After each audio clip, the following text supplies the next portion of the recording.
Welcome to the Yamz Experience podcast, your space for real talk, raw healing, and stepping into your unapologetic power. I'm Coach Yamz, your no BS bestie, and the Neuro Confidence Code Coach, here to help you heal, set some boundaries, and build unshakable confidence. If you're ready to overcome the BS, put yourself first, and thrive, you're in the right place. Healing is work, friend, and we've got this together. Let's do it.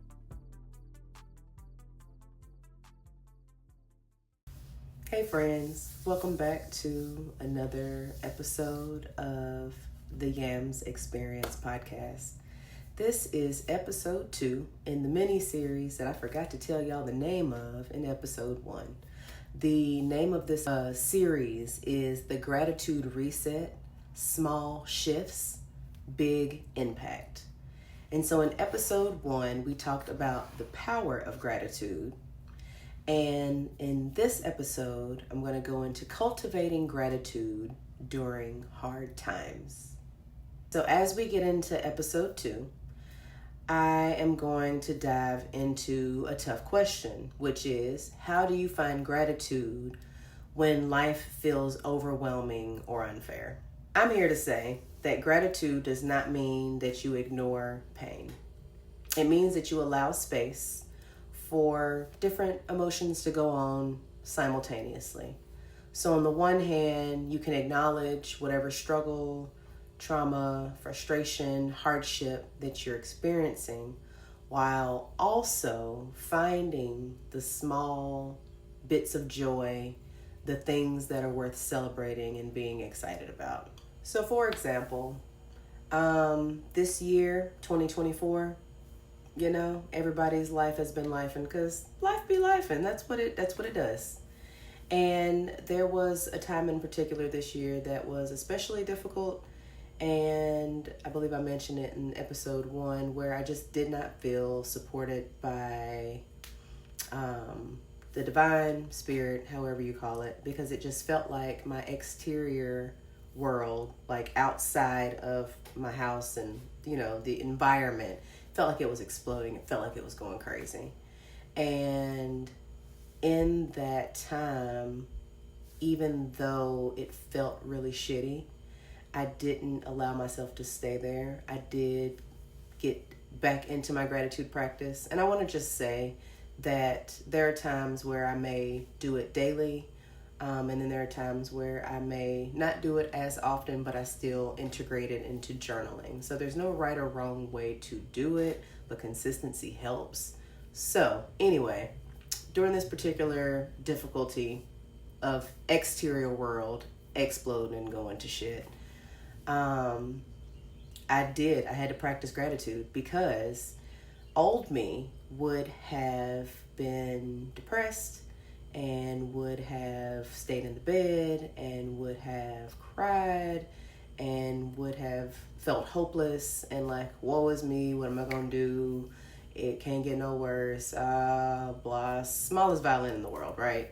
And there's no shade to anybody that experiences these feelings, because we've all been there.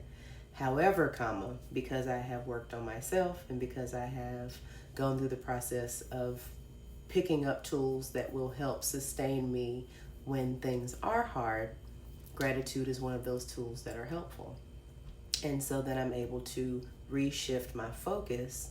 And because I am focused on the good, you get to see more of the good. And then the bad starts to be in the background. As much as you can allow a thing to be, because sometimes things are really loud. That's life. It is what it is. So I'd like to have you think of gratitude as a flashlight during a storm.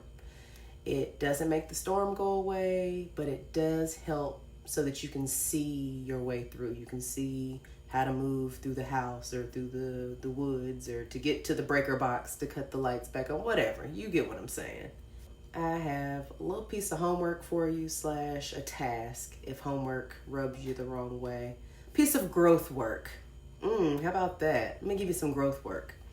So I want you to grab a notebook or your phone. It doesn't really matter, although I do think that There's something magical about writing physically with the pen, pencil, and onto paper. But, do what you must in this moment.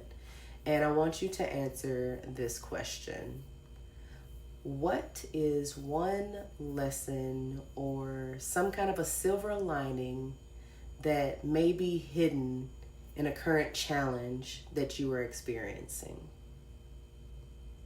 You can take your time and just, I don't know, maybe set an alarm for 3 to 5 minutes to just sit with that and write whatever comes to mind, because oftentimes when you spend time reflecting on things, it offers you insights. And so I hope that this practice does give you insights.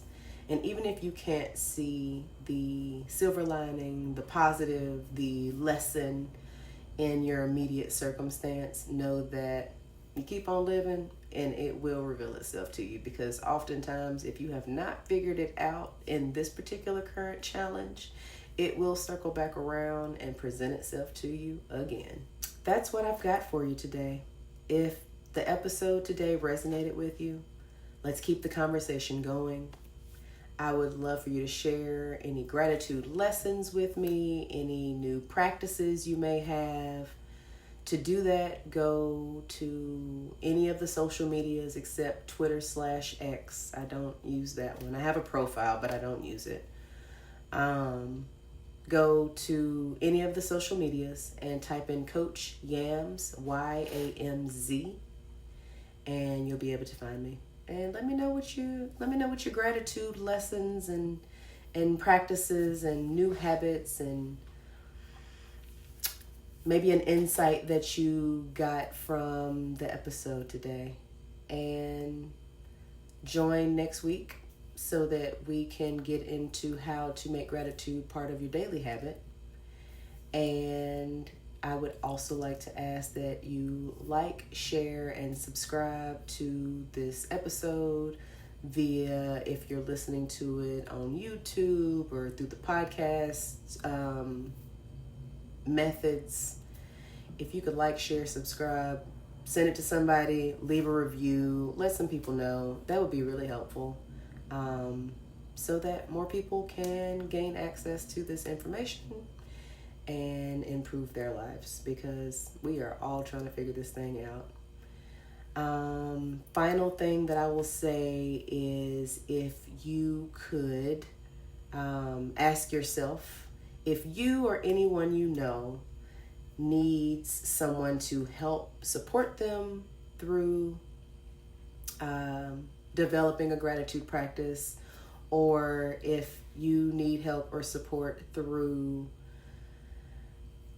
any kind of burnout, toxic patterns you find yourself in, any kind of relationship dysfunctions you find yourself in, any overwhelm, be it at home or at work or in any spaces of life. If you are struggling with any of these things and you're ready to reclaim your power and get your voice back and have some strong boundaries, make sure that you book a call with me, a consultation call. They're complimentary. It's 45 minutes, and we can get into the weeds of whatever it is that you have going on, so that I can support you and either coach you, offer you some additional resources, even if I'm not a good fit for you. But let's have a conversation just to see if there's any way that we can help move you from where you're stuck currently. Anyway, that's our time. I will talk to you next week.